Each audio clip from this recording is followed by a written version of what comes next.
New Year's Eve had been incredible. The party was buzzing, the champagne flowed, and the energy was contagious. Jenna, the woman I'd matched with on Tinder, had been even more stunning in person than in her photos. She was funny and easy to talk to, and by the end of the night, everything seemed to click. When the party wound down in the early hours of New Year's Day, I offered to drive her home, and she agreed.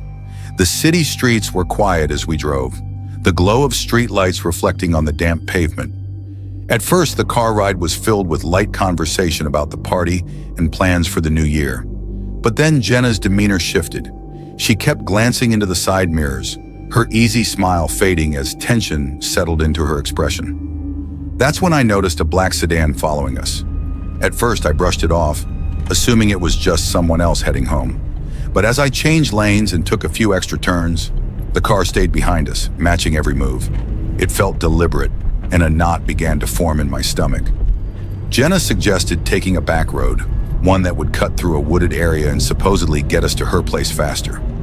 I hesitated but agreed, not wanting to add to the tension. The road was narrow and unlit, with trees crowding in on both sides. The sedan stayed behind us, its headlights off now, which only added to the creeping unease. The car suddenly sped up, closing the gap between us until it was right on our bumper. I tightened my grip on the wheel, my pulse quickening. The sedan swerved into the other lane, pulling up alongside us.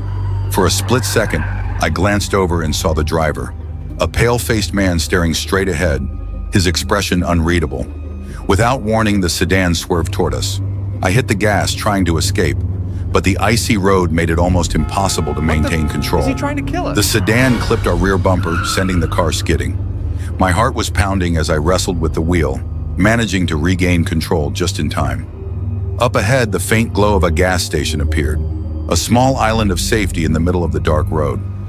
I veered into the parking lot, slamming the brakes and coming to a shaky stop under the fluorescent lights. The sedan slowed at the edge of the lot, lingering there. Time seemed to stretch as I stared at it, half expecting the driver to step out. Instead, the car eventually turned and disappeared back into the darkness. The tension in the car was suffocating as I drove Jenna the rest of the way home. My hands still trembled on the wheel, the adrenaline refusing to fade. When I finally pulled up to her building, she opened the door and paused, her face unreadable, as if weighing something. Then, in a low voice, she muttered that it had happened twice before. I was too stunned to ask what she meant, and before I could gather myself, she slipped out of the car and disappeared into the shadows of her building. I never heard from Jenna again. Looking back, I wonder, what if she knew far more than she let on, and the man in the sedan wasn't after me at all, but had been relentlessly hunting her all along?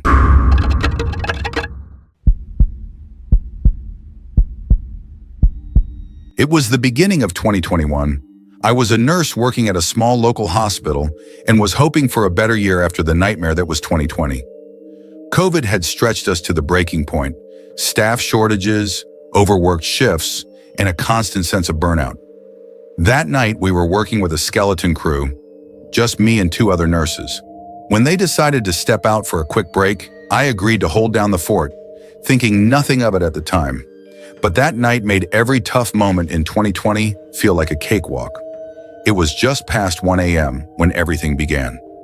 I was finishing my rounds when a new patient was admitted, a man in his late 30s with a gaunt frame and piercing blue eyes that seemed too sharp for someone who looked so sickly.